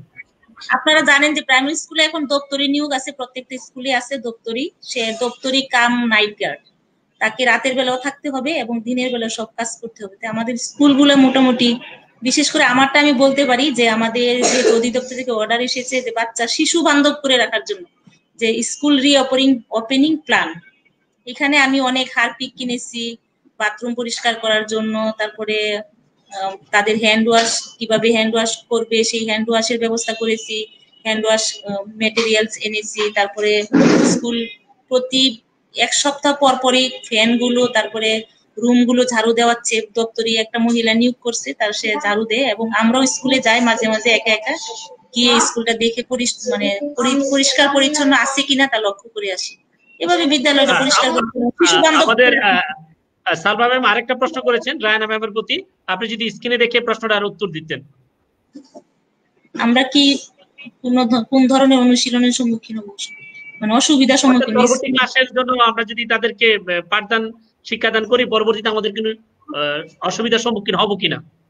হ্যাঁ অবশ্যই, যেহেতু বাচ্চারা এখন পড়াশোনা থেকে অনেক দূরে আছে। যদিও আমরা অনলাইন ক্লাস করি, আমাদের একটা সমস্যা হলো আমরা শুধু টিচাররা ইনপুট দিচ্ছি, প্র্যাকটিসের ব্যবস্থাটা আমরা করতে পারতেছি না অনলাইনে। সমস্যা এটা। এখন যেহেতু প্র্যাকটিসের ব্যবস্থা করতে পারতেছি না, এখন তারা কি বইটা দেখে আমাদেরকে অনেক অ্যাসাইনমেন্ট পাঠায়, তারা কি বইটা দেখে লিখতেছে নাকি না দেখে লিখতেছে, ওইটা আমরা মানে অনুধাবন করতে পারতেছি না। এখন খোলার পরে অবশ্যই এটা আমরা ফেস করব যে আসলেও তারা ওই ক্লাসের যোগ্যতাগুলো অর্জন করে পরবর্তী ক্লাসে গেছে কিনা। এখানে অবশ্যই গ্যাপ থাকবে, হয়তো বা 20%, 30% এরকম স্টুডেন্টরা থেকে যাবে যে তারা আসলে বই দেখে লিখছে। কারণ আমরা অনেক সময় লক্ষ্য করছি ক্লাসে পড়া দিলেও তারা এই ধরনের কাজগুলো করে, আর শিশু সুলভ মনে এটা করবেই তারা। আর যেহেতু এখানে কোনো গার্ডিয়ানেও লক্ষ্য রাখতে পারতেছে না, টিচাররাও লক্ষ্য রাখতে পারতেছে না, এখানে যে তারা অ্যাসাইনমেন্ট গুলা তৈরি করছে আমাদেরকে পাঠাচ্ছে, এগুলা কি বই দেখে লিখছে না না দেখে লিখছে, এখানে তো সমস্যাটা থেকেই যাবে। এবং আমরা পরবর্তীতে এটা ফেস করবো, যেহেতু অনেকে বাংলা লিখতে হয়তো দেরি করবে, বাংলা রিডিং পড়া ভুলে গেছে, ইংরেজি এরকম করছে, গণিতটা হয়তো অনেক পিছনে চলে গেছে। কারণ আমরা একতরফা ভাবে ক্লাসগুলা, যেমন আমরা অনলাইনে ক্লাস নেই, স্যার বলছে যে হ্যাঁ উপকারিতা আছে, অন্যান্য আমাদের টিচারদের পারফরমেন্স সবচেয়ে বেশি ভালো হচ্ছে, কিন্তু স্টুডেন্টরা প্র্যাকটিস করতে পারতেছেন। এটা আপনারা জানেন যে একটা ক্লাসে থাকবে উপস্থাপন, তারপরে টিচারের কাছ থেকে তথ্যটা দেওয়া, আব্দুল কাদের স্যার আমাদের পেয়ার ওয়ার্ক এগুলো আমরা দিতে পারতেছি না, এবং তাদের কাছ থেকে এগুলো ফিডব্যাক নিতে পারতেছি না 100%। এখানে আমাদের গ্যাপ থাকবে ম্যাডাম, আমরা এটা একটু ফেস করবো ইনশাআল্লাহ, হয়তো আমরা ওভারকাম করবো। আমরা সব শিক্ষকরা যেহেতু অনেক এখন বুঝতে পারতেছে বাংলাদেশের শিক্ষকরা কতটা পাগল, কত ধরনের স্কুল খোলা হয়েছে এবং তারা কতটা ডেডিকেটেড। আমি বলবো যে বাংলাদেশের স্কুলের মানে বাংলাদেশের টিচাররা কতটা ডেডিকেটেড শুধু বাংলাদেশই জানে, এবং বহির্বিশ্ব এখন অন্তত পক্ষে জেনে গেছে। সে কাজে আমরা স্কুল খোলার পরে অসুবিধা হলেও আমরা ট্যাকেল দিতে পারবো ইনশাআল্লাহ। ধন্যবাদ। ধন্যবাদ ম্যাম। আমাদের আব্দুল কাদের স্যার একটা প্রশ্ন করছেন যে লটারি ভিত্তিক ভর্তির বা রুল নাম্বারের ব্যাপারটা কি দৃষ্টিতে দেখেন, এই প্রশ্নের উত্তর আপনারা দুজনে একজনের যে কোনো একজন দিবেন। আরেকটা উনি বলেছেন যে আমরা কি কি উদ্যোগ নিয়েছি আমাদের শিক্ষার আলো.com। শিক্ষার আলো.com আমাদের করোনা যোদ্ধা শিক্ষকদের জন্য সনদ প্রদান এবং সম্মাননা দেওয়ার প্রথা অলরেডি চালু করেছেন। সেই সাথে আমাদের এই সমকালীন শিক্ষক আমাদের ভাবনা, এই ধারাবাহিক অনুষ্ঠানটা শিক্ষা ডিপার্টমেন্টের একদম রুট লেভেল থেকে ধারাবাহিক চলতেছে।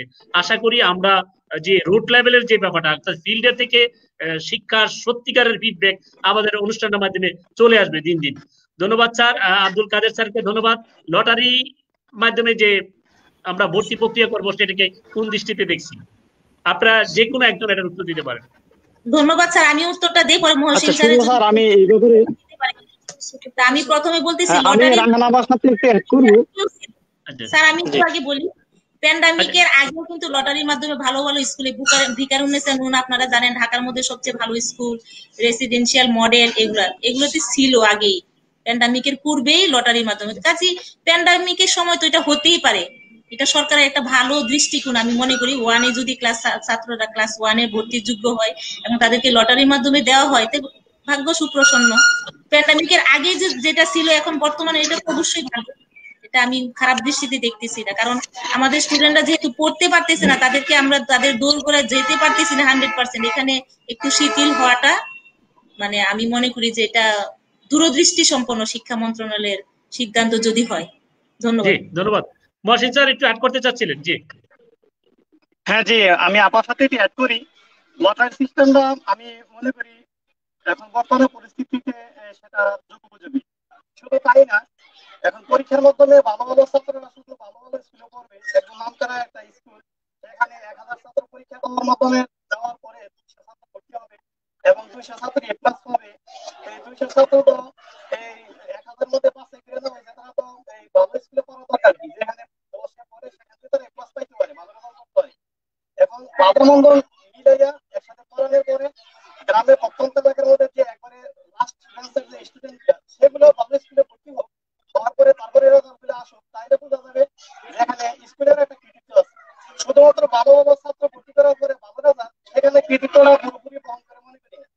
আমি মাঝে মধ্যে বলি যে সমস্ত স্কুলে 100% এ প্লাস পায়, আমরা যারা প্রত্যন্ত গ্রাম অঞ্চলে যারা শিক্ষকতা করি, যে ছাত্ররা খেয়ে আসতে পারে না, বেশ থাকে না, ময়লা পড়ে, মাথা চুল আসলানো থাকে না, তাদেরকে নিয়ে ওইখানে পড়ানোর পরে তারপরে 100% প্লাস হোক, তাইলে বোঝা যাবে যে ওই স্কুলের কৃতিত্ব অনেক অনেক ভালো।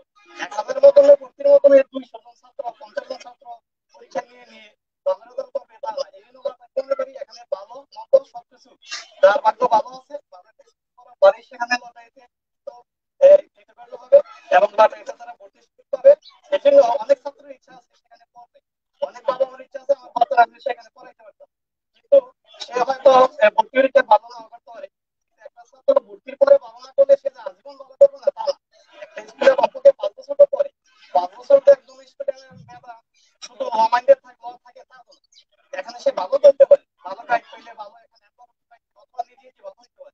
কিন্তু এখন আমি মনে করি যে দুর্বল ছাত্ররা এই লটারির মাধ্যমে ভালো স্কুলে চান্স পাবে এবং তারও এক সময় ভালো করবে।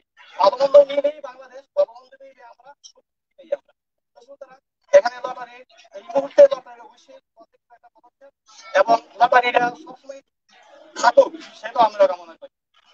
আর আরেকজন আমাকে একটা প্রশ্ন করেছিলেন অনলাইন ক্লাসটা কতদিন চলবে। অনলাইন ক্লাসটা আমাদের আজীবন চলে, সমস্যা কি? আমি এর আগে সবসময় চলুক না, আমি যখন ক্লাস করবো আমরা শিক্ষক হিসেবে তখন এই ক্লাসটা আমরা অফলাইনে করবো, অনলাইনে করবো, একভাবে ক্লাসটা পরবর্তীতে সেটা আমি আমাদের স্কুলে পেজে দিয়ে দিব। ক্লাসটা করলো না, বাড়িতে অসুস্থ, সে রাতে দেখে নিল। এরপরে আরেকটা ব্যাপার হচ্ছে আমাদের মাধ্যমিক পর্যায়ে আমাদের মেয়েরা মাঝে মাঝে স্কুল অনুপস্থিত করে তাদের পাঠশালা অসুস্থতা সে স্কুলে আসতে পারে যে সে ক্লাসটা মিস করবে কেন? যদি এই ক্লাসটা আমার অনলাইন সবসময় চলে তাহলে এই ক্লাসটা সে বাড়িতে বসে বসে দেখে ফেললো, অসুস্থতার কারণে স্কুলে অনুপস্থিত থাকতে তাহলে বাড়িতে বসে বসে সে ক্লাসটা অনুভব করলো। আমাদের শিক্ষক হিসেবে তো কাজ বেশি করা লাগবে না, আমরা এখন ক্লাস যেহেতু রেকর্ড করি লাইভ দেই, তখন আমাদের যখন অফলাইন ক্লাস করবো তখন ক্লাসটা রেকর্ড হবে, রেকর্ড হওয়ার পরে দিয়ে দিব। আমি মনে করি যে অনলাইন ক্লাসটা আমাদের সিচুয়েশন ভালো হচ্ছে, আমরা যখন স্কুল খুলবে চলবে তখন অনলাইন ক্লাসটা চলবে বলে মনে করি এবং তাদের রাখতে ভালো হবে বলে মনে করি। আশা করি স্যার উত্তরটা পেয়েছিলেন। ধন্যবাদ বর্ষি স্যার, আপনি সাউন্ড সিস্টেমটা যদি একটু ক্লিয়ার করতেন আমাদের জন্য অনেক ভালো হইতো মহসিন স্যারের। দুঃখিত, আমি বিশ্ব রোডের পাশে, তো আমার একটু সমস্যা হয়েছে, আমার বাসায় বিশ্ব রোডের পাশে। এখন আবার ক্লিয়ার আমি করতেছি, এখানে এখন ক্লিয়ার করতেছি। এখন জি। রায়না ম্যামের কাছে আমাদের আরেকটা প্রশ্ন এসেছে, সেটা হচ্ছে করোনা পরবর্তী যখন স্কুল খুলবে সেই বিষয়টা সামনে রেখে শিক্ষার্থী জ্বরে পড়া রোধে কি কি করা প্রয়োজন? রায়না, স্ক্রিনের প্রশ্ন উত্তর। ঝরে পড়া রোদে অবশ্যই উপবৃত্তি বাড়াতে হবে, তাদেরকে শিক্ষার প্রতি আকৃষ্ট করতে হবে। শিক্ষার প্রতি যেমন আমরা যে এখন অভিনয় করে ক্লাস নেই, উপকরণ ব্যবহার করে ক্লাস নিচ্ছি, আমরা অনলাইনে দেখতে পাচ্ছি টিচারদের পারফরমেন্স গুলা, ওগুলো আমাদেরকে মানে হুবহু অনুকরণ করতে হবে এবং ক্লাসে এই ধরনের শিক্ষা প্রয়োগ করতে হবে, তখন তারা চলে আসবে। এবং আমি বললাম এর আগেও স্যার, যে স্যার প্রশ্ন করছেন ভালো লাগছে, এর আগেও বলছি ব্লেন্ডিং শিক্ষা, online plus face to face দুইটাই মানে আমাদের রাখতে হবে। একটা যদি বাদ দিয়ে দেয় আর একটা ধ্বংস হয়ে যাবে। যেমন অনলাইন যদি বাদ দিয়ে দেয় তারা আর অনলাইনে আকৃষ্ট হবে না, ফেস টু ফেস চলে যাবে। আর অনলাইন শিক্ষাটা যদি আমরা অন্তত 25% রাখতে পারি, 85% আমরা হয়তো ফেস টু ফেস করলাম। ফেস টু ফেস তো অবশ্যই দরকার, কারণ বাচ্চাদের প্র্যাকটিস করার জায়গা হলো আমাদের স্কুল। আমরা অনলাইনে তাদেরকে প্র্যাকটিস করাতে পারি না এবং তারা কোন জায়গায় কোথায় দুর্বলতা আছে ওই হিসেবে আমরা মূল্যায়ন করতে পারি না। ঝরে পড়া রোদে বিদ্যালয়টা হবে এমন আকৃষ্ট, আপনার স্কুলটার চেহারা দেখে যেন বাচ্চারা বারবার আসতে চায়। আপনি এমন টিচিং দিবেন যে আমার টিচিং এর জন্য যেন আমার পিছনে বাচ্চারা ছুটে চলে। যেমন আমি যখন বলি যে চলো আমাদের আজকে স্কাইপ ক্লাস, হেমিলনের বাসিয়ালার মতো আমার পিছনে দৌড়ায়, ম্যাডাম আজকে আমাদের স্কাইপ ক্লাস নাই, আজকে আমাদের নাই, কারণ তারা এটা মজা পায়। যখন থেকে পৃথিবীর অন্যান্য শিশুরা, যেমন একদিন আমি, যদিও আমাদের দেশে একটা উদাহরণ দিই, আমাদের দেশে ইসরায়েল কিন্তু নিষিদ্ধ আমাদের দেশে, আমি জানি না যে আমাদের দেশের সাথে কূটনৈতিক সম্পর্ক নেই, কিন্তু আমি ওই দেশের সাথেও স্কাইপ করেছি। একদিন পরে ফেসবুকে দিলাম, তখন অন্যান্য স্যাররা, আমার ঊর্ধ্বতন কর্মকর্তারা দেখে বললেন যে আপনি কখনোই প্যালেস্টাইন লিখবেন না, ইসরায়েল লিখবেন না, কারণ আমাদের দেশের সাথে ওই দেশের কূটনৈতিক সম্পর্ক নেই। তখন জানতে পারলেও তার পরবর্তীতে আমি কয়েকবার অংশগ্রহণ করেছি, কারণ বাচ্চারা এত দুষ্ট আর এত ব্রিলিয়ান্ট বলার বাহিরে, যে স্কুলের নাম লিখবো না, দেশের নাম লিখবো না, কিন্তু আমার শিশুরা দেখুক যে তারা কতটা অগ্রগামী। কারণ আপনারা জানেন ইহুদিরা অন্তত আমার মানে পৃথিবীতে সবচেয়ে ভালো ভালো জিনিস আবিষ্কার করতেছে, দেখতেছে। তা আমার বাচ্চারা যদি আমি ভালো দিকটা নিতে পারি, খারাপটা ছেড়ে দিতে পারি, সমস্যা নেই তো। তার ধর্ম আমার দেখার দরকার নেই, তার ভালো কাজটা আমি অ্যাবজর্ব করবো, ওই জন্য হয়তো আমি এই কাজটা করবো। তো এই জন্য আমাকে ক্লাসে ওইরকম স্ক্রিনে আরেকটা প্রশ্ন এসেছে আমাদের, করোনা স্কুল পরিচালনায় আমাদের সামনে কি কি চ্যালেঞ্জ আছে বলে মনে করেন? চ্যালেঞ্জ ওই যে শিশু ঝরে পড়বে, যারা হয়তো মাদ্রাসাগামী হয়ে গেছে, অনেকে অ্যাডাপ্টেশন করে ফেলছে মাদ্রাসায়, তারা আসবে না। এবং বিদ্যালয়ে আসতে চাইলেও পড়া শিখতে চাবে না, যেহেতু 1 বছর তারা অলস সময় চলে মানে অলস সময় পার করেছে, এটা অবশ্যই একটা হ্যাবিচুয়েট হয়ে গেছে। হঠাৎ করে চাপ তাদের ভালো লাগবে না। আমাদেরকে এটা ধৈর্যশীল হতে হবে যে এখন আমরা হয়তো আমাদেরও জানি কারিকুলাম চেঞ্জ হচ্ছে, ক্লাস 3 পর্যন্ত কোনো পরীক্ষা হবে না, 4 স্কুলে পরীক্ষা হবে, 5 সমাপনী থাকবে। এবং বইগুলো এরকম হচ্ছে যে বইগুলা, যেমন আমরা আগে হয়তো শারীরিক শিক্ষাকে দাম মানে কোনো মূল্যায়ন করতাম না, যেটা অপশনাল, কিন্তু এখন এটা মেইন সাবজেক্টে পরিণত হবে। আমি কিছুদিন আগে এনসিটিভি তে গিয়েছিলাম, এগুলো হলো আমাদের আর কি সমস্যা এবং এগুলো মোকাবেলা করতে হবে আর কি পরবর্তীতে। ধন্যবাদ। আমি মহসিন স্যারের কাছে আরেকটা জিনিস জানতে চাই। আমাদের দেশের প্রধান শিক্ষক, সহকারী প্রধান শিক্ষক নিয়োগের ক্ষেত্রে কিন্তু স্পষ্ট বিধান আছে। স্পষ্ট বিধান থাকার পরও সোশ্যাল মিডিয়াতে প্রায় দেখি ধর্মীয় শিক্ষক প্রধান শিক্ষক হতে পারবে কিনা, এগ্রিকালচার শিক্ষক প্রধান শিক্ষক হতে পারবে কিনা, বা সহকারী প্রধান শিক্ষক হতে পারবে কিনা, অথবা বিপিএড শিক্ষক সহকারী প্রধান শিক্ষক হতে পারবে কিনা, এই ধরনের অবান্তর প্রশ্নগুলো আসার কারণটা কি? আসলে যার কাজ নাই সে ফেসবুকে বা সামাজিক যোগাযোগের মাধ্যমে এগুলি লিখে। এখানে আমার বুঝতে হবে যে আমি প্রশ্নটা কাকে করছি। এখানে আমার যারা ফ্রেন্ড এখানে অ্যাড আছে তারা কিন্তু আমার মতন শিক্ষক অথবা স্টুডেন্ট। এখানে মিনিস্ট্রির কোনো লোক আমার সাথে অ্যাড নাই যে উত্তরটা সরাসরি দিয়ে দিবেন, অথবা এখানে ডিজির কোনো পরিচালক বা ডিজি স্যার আমার সাথে অ্যাড নাই যে উনি উত্তরটা দিয়ে দিবেন। তো এই জন্য এখানে ইয়ে আছে, এই নীতিমালা আছে, নীতিমালা আমাদের ডিজির ওয়েবসাইটে নীতিমালা আছে, ওইখান থেকে ডাউনলোড করে পড়তে পারেন। অথবা বিভিন্ন এখানে গাইড আছে, বেসরকারি শিক্ষক গাইড আছে, প্রত্যেক স্কুলে সরকারি ভাবে দিয়ে রাখছেন, একাধিক আছেন। এখানে প্রধান শিক্ষককে বলে যে আমি একটু গাইডটা আপনার বাড়িতে নিয়ে পড়বো, আমার আশা করি আমি প্রধান শিক্ষক না করবেন না, এখানে নিয়ে পড়লেন। আর যদি তাও না হয় তাহলে ডিবি অফিসের সামনে অ্যাভেলেবেল অল্প টাকায় এই গাইড গুলা বিক্রি হয়, অর্থাৎ এই বেসরকারি শিক্ষক নীতিমালার গাইড এখানে বিক্রি হয়। এখান থেকে একটু পড়াশোনা করে নিজেটা নিজেই জানতে পারে। এখন আমি আপনাকে প্রশ্ন করি, আপনি যা জানেন আমি তো তাই জানি। তো এখানে আপনার লেখান, আপনার বিরুদ্ধে আরেকটা লেখান, এটা ঝগড়াঝাটি সৃষ্টি করে। আমি মনে করি এখানে লেখা দরকার, একটু বই পড়লে হয় না? আমরা কিন্তু এখন অভ্যস্ত কি একটু শুনতে চাই, গান শোনার মতন আমাদের অবস্থা।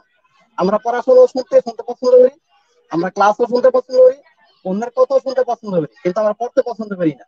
তো এখন আমি যেমন পছন্দ করি না, অন্যকে পছন্দ না করতে পারি, সবাই তো আমরা শিক্ষক। তো এখান কে কাকে প্রশ্ন করি? আর যারা এই এগুলো সৃষ্টি করতেছেন, ধর্মীয় শিক্ষক বা অন্যান্য শিক্ষক বা বিভেদ সৃষ্টি করতেছেন, তারা বিভেদের জিনিস সৃষ্টি করেন, আসলে অরিজিনাল কোথায় বুঝতে হবে। এই জন্য প্রায় আমাদের শিক্ষকদের কিন্তু এখন একটা দাবি, প্রশাসনিক পদগুলা অবশ্যই অবশ্যই সরকারি ভাবে নিয়োগ দিতে হবে, এনপিসিআর এর মধ্যে নিয়োগ দিতে হবে। মাথা ভালো থাকলে আমরা সারা শরীর ভালো থাকে। প্রধান শিক্ষক, সহকারী প্রধান শিক্ষক দক্ষ, সৎ, কর্মঠ এগুলো থাকলে স্কুল অটোমেটিকই পরিবর্তন হবে। কমিটির যে হস্তক্ষেপ নিয়ে কথাবার্তা হয়, কমিটির হস্তক্ষেপ হয় এই কারণে, যখন আমাদের মাথা দুর্বল থাকে তখনই কমিটির হস্তক্ষেপ হয়। তো মাথা যদি শক্ত থাকে, আর মাথা দুর্বল কখন হয়? যদি ওনার স্কিল কম থাকে, ওনার বিভিন্ন আইনের সম্বন্ধে নলেজ কম থাকে, উনি যদি এইভাবেই মানে বাঁকা পথ দিয়ে যদি চেয়ারে বসেন, তাহলে অবশ্যই তার দুর্বলতা থাকে।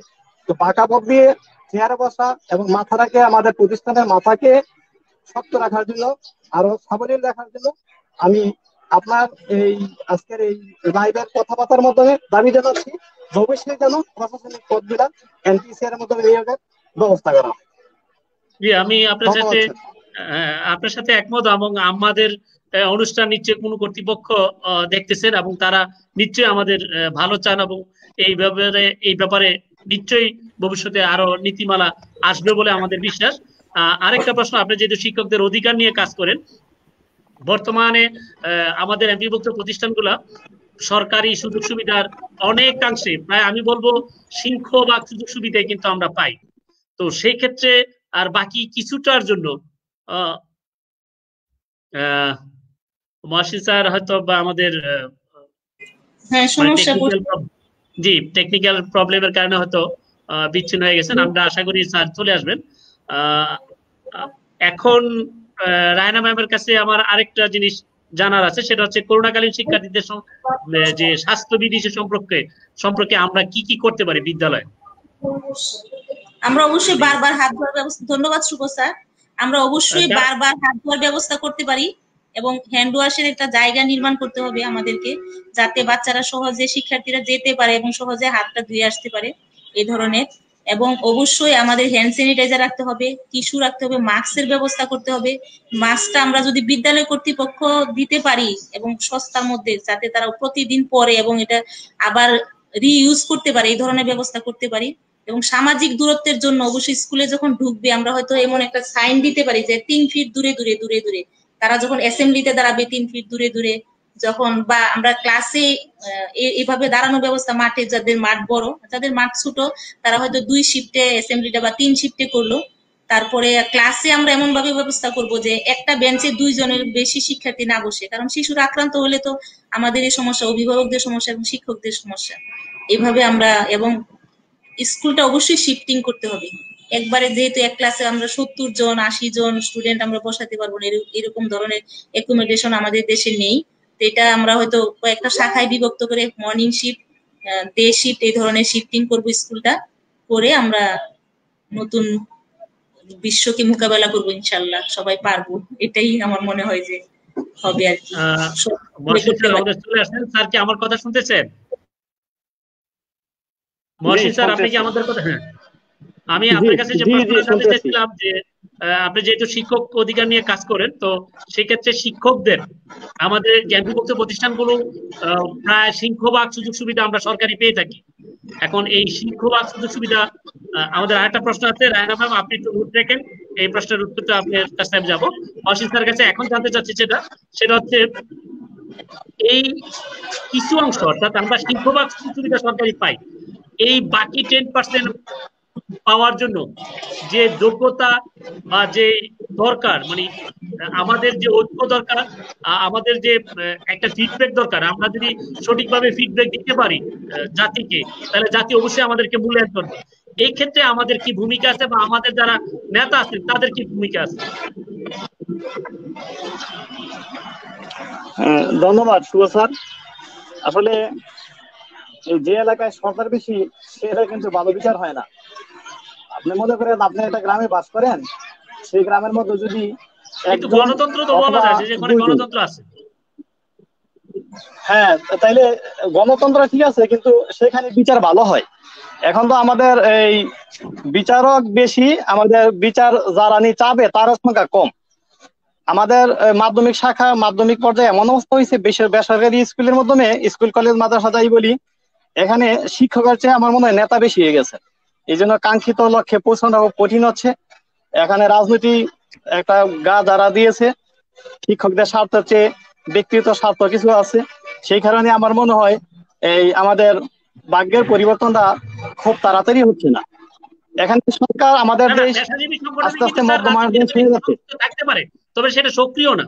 পেশাজীবী সংগঠনগুলা যেটাই করে, যে পেশাজীবী করে, সেটা সরকারের দৃষ্টিভঙ্গির জন্য বা সরকারের জন্য, তার কাছে যাওয়ার জন্য যে পথগুলো অবলম্বন করা, সেটা করতেই পারে। এটা কিন্তু দোষের কিছু না, পেশাজীবী সংগঠনের বিরুদ্ধে কোনো কিছু নাই। কিন্তু তারপরও আমাদের যে কেন পাচ্ছি না, মানে আমাদের ক্ষেত্রে কেন এই বাধাগুলো আসছে? এখানে আমাদের বিভিন্ন টক সময়তে আমরা শুনে থাকি, আমাদের সর্বজন শ্রদ্ধেয় ডক্টর এনআই খান স্যার, উনি কিন্তু বলে থাকেন যে মাননীয় প্রধানমন্ত্রীর কাছে আমাদের অবস্থানটা তুলে ধরতে হবে, বেসরকারি শিক্ষকদের অবস্থানটা তুলতে হবে। এখন কি নাই কি আছে এটা তুলে ধরতে হবে। কিন্তু আমি আসলে সন্দিহান যে আমাদের এই সংশ্লিষ্ট দপ্তরে আমাদের অবস্থানটা পৌঁছায় কিনা, নাকি ঘুরে ঘুরে এই অবিকল ভাবে সেগুলো আবার পৌঁছায়। যেখানে শিক্ষকরা কি কি সুযোগ সুবিধা পাচ্ছে, কি কি পাচ্ছে না, এই ব্যাপারে আমাদের এই সংশ্লিষ্ট দপ্তরে পৌঁছাইতে পারতেছি কিনা, না পৌঁছাইতেছে কিনা।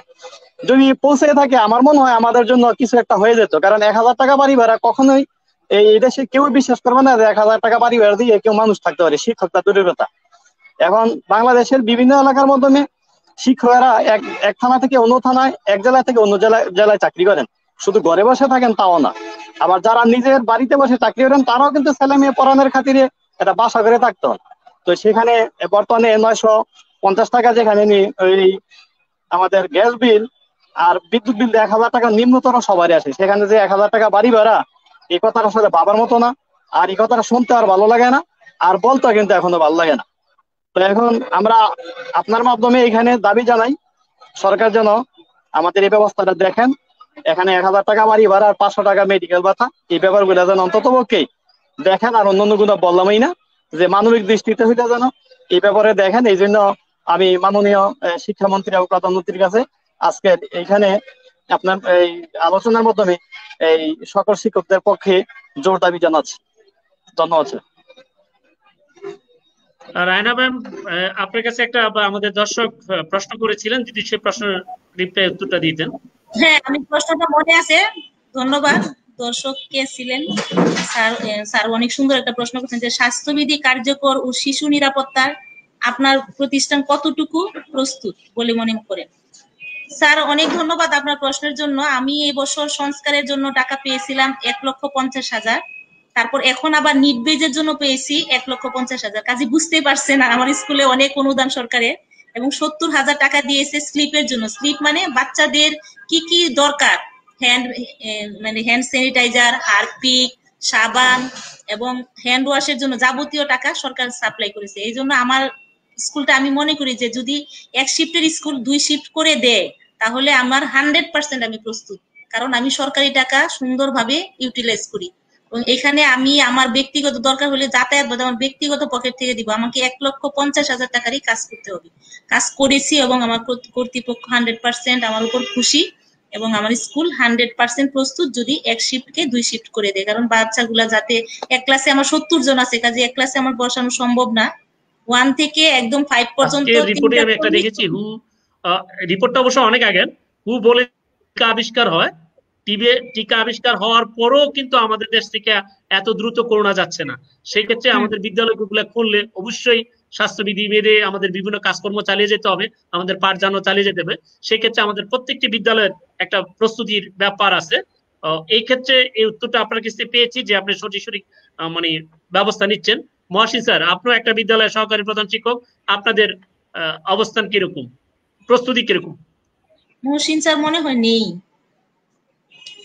জি, মহসিন স্যার আপাতত নেই। ম্যামের কাছে আরেকটা আমার জিজ্ঞাসা আছে, সেটা হচ্ছে আমরা যারা পিছিয়ে পড়েছে, অর্থাৎ এই বছর আমরা তাদেরকে প্রমোশন দিয়েছি, অর্থাৎ মনে করেন একটা চতুর্থ শ্রেণী ছাত্র পঞ্চম শ্রেণীতে উঠেছে, তো পঞ্চম শ্রেণীতে ওঠার পর তার শিক্ষণ ফল, অর্থাৎ 50 জন ছাত্রর শিক্ষণ ফলের মধ্যে আমার 15 জন ছাত্র তার শিক্ষণ ফল অর্জন করে বা প্রান্তিক যোগ্যতা কমপ্লিট করতে পারে নাই। এই যে 15 জন শিক্ষার্থী পঞ্চম শ্রেণীতে উঠেছে চতুর্থ শ্রেণী থেকে, এই 15 জন শিক্ষার্থীর জন্য আমরা কি আলাদা কি করতে পারি কিনা, বা বিশেষ কোনো ব্যবস্থা আমাদের নিজস্ব ভাবে? অবশ্যই সরকার অবশ্যই একটা নীতিমালা আমাদের কাছে পৌঁছাতে আশা করি, কিন্তু আমাদের মধ্যে কি প্রস্তুতিটা আছে? স্যার এটা যদিও আগেও দিয়েছি, একটা স্যার করেছিলেন, আপনি হয়তো লক্ষ্য করছেন কিনা, আমি বলছি যে পিছিয়ে পড়া শিক্ষার্থীদের জন্য আমরা বিশেষ ক্লাসের ব্যবস্থা করব এই 15% জন্য। যদি না করি আমি আপনার সাথে আরেকটু কথা বলতে চাচ্ছি, সেটা হচ্ছে অর্থাৎ আপনি নিয়মিত একটা ক্লাস চলবে, অর্থাৎ পঞ্চম শ্রেণীর ক্লাসে চলবে, ওই যে তারা চতুর্থ শ্রেণীর যে প্রান্তিক যোগ্যতাগুলো অর্জন করে নাই যে কয়জন শিক্ষার্থী, তাদের জন্য আবার অতিরিক্ত ক্লাস করবেন। জি, অতিরিক্ত আমাকে একটা রুটিন করে দিতে হবে, যে ধরেন টিফিন আমাদের 1 ঘন্টা, এখানে একটা টিচার হয়তো আমি বললাম যে আপনার এখন ক্লাস, আগেরটাও গ্যাপ ছিল, এখনো টিফিন পেয়েছেন, আপনি এই ক্লাসটা নেন, পরের দিন আরেকটা টিচারকে এভাবে নিযুক্ত করে দিলাম, এই যে প্রধান শিক্ষক হিসেবে আমাকে এই ক্লাসটা করতে হবে। এটা আসলে হয়েই যাবে, না করার পরে তো আমরা এগোতে পারবো না, এবং সবগুলা স্টুডেন্টদের একই ক্যাটাগরিতে আমরা নিতে পারবো না, এটা আমাদের বিশেষ ক্লাস হিসেবে করতে হবে। এটাই আমার মনে মনে ধারণা আর কি করে নিয়েছি, যে বিশেষ ক্লাসের ব্যবস্থা করবো ইনশাল্লাহ, আল্লাহ চাহে তো। যদি 2 শিফট করে দেয়, আমার স্কুল তো 1 শিফটের স্কুল। ধন্যবাদ। আসলে আমরা আশা করি এরকম আমাদের আরো কিছু পরিবর্তন আসবে, শিক্ষা বিভাগে আমাদের অনেক পরিবর্তন আসতেছে।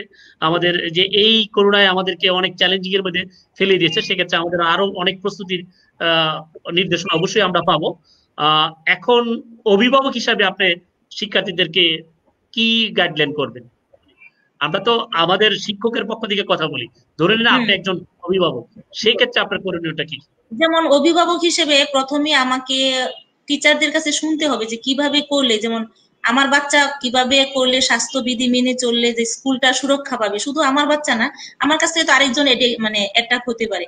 এজন্য আমি যদি সচেতন থাকি একজন অভিভাবক হিসেবে, যে আজকে আমার বাচ্চা সর্দি ঠান্ডা, তাকে আমি আজকে স্কুলে পাঠাবো না, বা বাচ্চাটার মাস্ক নেই, আমার তাকে একটা মাস্ক কিনে দিতে হবে, এবং বাচ্চাটার হ্যান্ড স্যানিটাইজার নেই, আমাকে দিতে হবে। স্কুলের আশায় বসে থাকলে হবে না। যারা সচেতন, আর যারা পারে না তাদেরকে হয়তো স্কুল প্রোভাইড করবে বা গভর্নমেন্ট প্রোভাইড করবে, সবার তো একই ধরনের সামর্থ্য না। এই যে অভিভাবক হিসেবে আমাকে সচেতন হতে হবে যে আমার শিশুটা কিভাবে স্কুলে যাচ্ছে, কতটুকু নিরাপত্তা আছে, এটা আমার দেখতে হবে।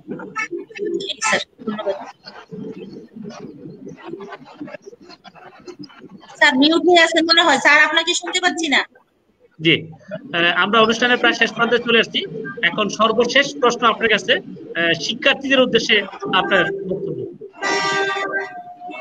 ধন্যবাদ শুভ স্যার, এবং যারা সুপ্রিয় দর্শক এবং অন্যান্য অভিভাবক এবং শিক্ষক মন্ডলী যারা আমাদেরকে এই মুহূর্তে দেখছেন, এবং শিক্ষার্থীরা, তোমাদের জন্য আমার একটাই আহ্বান, তোমরা বাড়িতে পড়ো। পড়াশোনার বিকল্প কিছু নেই, কারণ আমরা যদি একটা জাতি কখনই উন্নত হতে পারে যখন তার শতভাগ শিক্ষিত লোক থাকে। মানে এটাই বলছে যে মূর্খ বন্ধুর চেয়ে শিক্ষিত শত্রু ভালো। তোমরা জানো অনেক সুন্দর সুন্দর নৈতিকতা শিখেছো, হাই স্কুলে, প্রাইমারি স্কুলে বইতে আছে, পিছনে দেওয়া আছে, এবং তোমরা বিভিন্ন গ্রামাটিক্যাল আইটেমে দেখেছো। পড়াশোনার বিকল্প কিছুই নেই। তোমাকে বড় হতে গেলেই তোমাকে লেখাপড়া করতে হবে, ব্যবসা করতে গেলেও লেখাপড়া করতে হবে, একটা বাইরের দেশে গেলেও লেখাপড়া করতে হবে, এবং এর বিকল্প কিছু নেই। বাড়িতে পড়বে, বাবা মার কথা শুনবে, বড়দের কথা শুনবে, শিক্ষকের কথা তো অবশ্যই।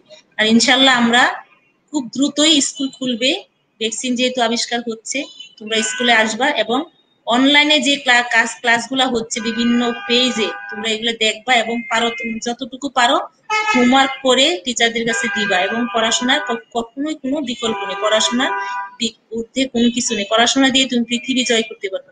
পড়াশোনা করবে এবং ভালোভাবে মনোযোগ দিয়ে পড়াশোনা করবে, অন্য সবকিছুই পাশাপাশি থাকবে, কিন্তু লেখাপড়ার বিকল্প কিছুই নেই। এটাই আমার আহ্বান। তোমরা ভালো থাকবে, তোমাদের সুস্বাস্থ্য কামনা করি। তোমরাই আমাদের ভবিষ্যৎ নাগরিক, এই দেশকে নেতৃত্ব দিবে তোমরাই। ধন্যবাদ। ধন্যবাদ মহসিন স্যার। আমরা অনুষ্ঠানের প্রায় শেষ প্রান্ত, যদি আপনি অভিভাবক এবং শিক্ষার্থীদের উদ্দেশ্যে কিছু বলেন। ধন্যবাদ শুভ স্যার। আমি শিক্ষার্থীদেরকে বলবো যে প্রিয় শিক্ষার্থীবৃন্দ, তোমরা অবশ্যই বাড়িতে বসে পড়াশোনা করবে, অনলাইনে ক্লাসগুলো তুমি উপভোগ করবে। তোমরা যেখানে বুঝতে সমস্যা হয় বা তোমাদের কোনো সহায়তার প্রয়োজন হইলে তোমরা অবশ্যই মোবাইলের মাধ্যমে অথবা এখানে অনলাইনের মাধ্যমে তোমরা তোমাদের সংশ্লিষ্ট শিক্ষকদের সাথে যোগাযোগ করে তোমরা সেই রাশনটাকে বুঝে নেবে।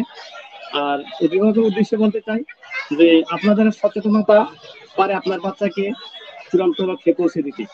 আপনি অযথা এখানে সেখানে ঘোরাফেরা না করে যখন আপনি আপনার কাজ শেষে আপনার পেশা শেষে সুযোগ পাবেন তখনই আপনি আপনার বাচ্চার দিকে একটু খেয়াল রাখুন, বাচ্চারা কি করতেছে, কোথায় যাচ্ছে, কি করছে, যাতে এই দিক সেদিক ঘোরাঘুরি করতে না পারে, সে যেন তার পড়াশোনা থাকে। আপনি নিজেও সহযোগিতা করুন। এখন বাংলাদেশে আমার মনে হয় অভিভাবক এই সবগুলির অশিক্ষিত না, অনেক অভিভাবক শিক্ষিত। আমি মনে করি যে অন্তত 80-90% অভিভাবক কিছু না কিছু জানে, পড়াশোনা সম্বন্ধে অনেক কিছুই জানে। তো পড়াইতে নাও যদি পারেন, যদি তাকে পড়ার মাধ্যমে বসায় রাখেন তাহলে অনেকটা উপকার হবে। এই জন্য অভিভাবককে অনুরোধ করবো যে আপনারা আপনাদের বাচ্চাটিকে খেয়াল রাখুন। মনে রাখতে হবে আমরা জীবনে যা করি সব আমাদের পরবর্তী প্রজন্মের জন্যই। আমাদের এই কষ্টের টাকা আমাদের বাচ্চাদের জন্যই, বাচ্চারা মানুষ থেকে সেই কষ্টের টাকাগুলো আমাদের সার্থক হবে। সেই জন্য আপনারা অবশ্যই আপনাদের সন্তানদের প্রতি খেয়াল রাখুন। আর সর্বোপরি আমি একটা কথা বলবো, যা আমি প্রাণভরে শ্রদ্ধা করছি এবং আমি স্মরণ করছি আমাদের কুমিল্লা টিটিসি সর্বজন শ্রদ্ধা জানাব মোহাম্মদ শামসুদ্দিন আহমেদ তালুকদার স্যারের কাছে। ওনার অনুপ্রেরণায় অনেক কিছু করতে পারছি এবং উনি এমন কিছু করতেছে মনে হচ্ছে যে আমি হাই স্কুলে পড়ছি আর উনি আমার একজন শিক্ষক। উনি একটু পর পর মহাসিন এইটা করো ওইটা করো, এমনি করলে ভালো হবে, ওইটা করলে ভালো হবে, শিক্ষার্থীদের এইটা করলে হবে ওইটা করলে হবে। মানে ওনার আল্লাহ ওনাকে ন্যাক হায়াতান করুক। ওনার ব্রেন যে এত সাদ, উনি যে এত বুদ্ধির অধিকারী, আমি আমার এই অল্প ভাষা দিয়ে শেষ করতে পারবো না। ওনার প্রতি আমি শ্রদ্ধা জানিয়ে অভিভাবকদেরকে আমি এতটুকু যা বললাম তা শুনে রাখার জন্য আবারও বিনীত অনুরোধ করছি। ধন্যবাদ শুভ স্যার, ধন্যবাদ রাহানা ম্যাডাম। ধন্যবাদ আমাদের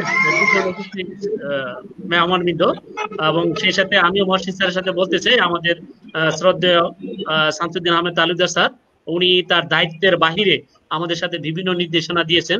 বিশেষ করে এই করোনা সিচুয়েশনে উনি আমাদেরকে প্রত্যক্ষভাবে পরপরে মানে আপডেট খবর এবং কিভাবে শিক্ষার্থীদেরকে নিজেরা শিক্ষার্থীদের কাছে পৌঁছবো সেই ব্যবস্থা উনি আপডেট তথ্য আমাদেরকে জানিয়েছেন এবং আমাদেরকে বিভিন্ন প্রশিক্ষণ এবং বিভিন্ন তথ্য দিয়ে সাহায্য করছেন এবং আমার মতো এরকম শত শত শিক্ষককে উনি গাইড দিয়ে আসছেন। বর্তমানে আমরা অনুষ্ঠানের শেষ প্রান্তে এসে স্যারের জন্য দোয়া কামনা করি, স্যার যেন সুস্থ থাকে এবং দীর্ঘ দিন বেঁচে থাকতে পারে এবং আমাদেরকে সেই সেবাটা দিতে পারে।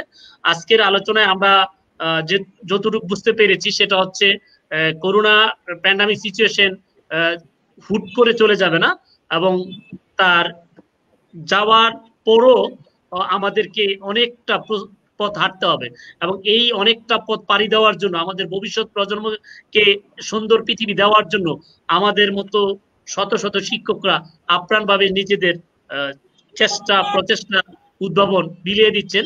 সেই তাদের প্রতি শ্রদ্ধা নিবেদন করে আজকের অনুষ্ঠান এখানেই শেষ করছি। আসসালামু আলাইকুম। আসসালামু আলাইকুম।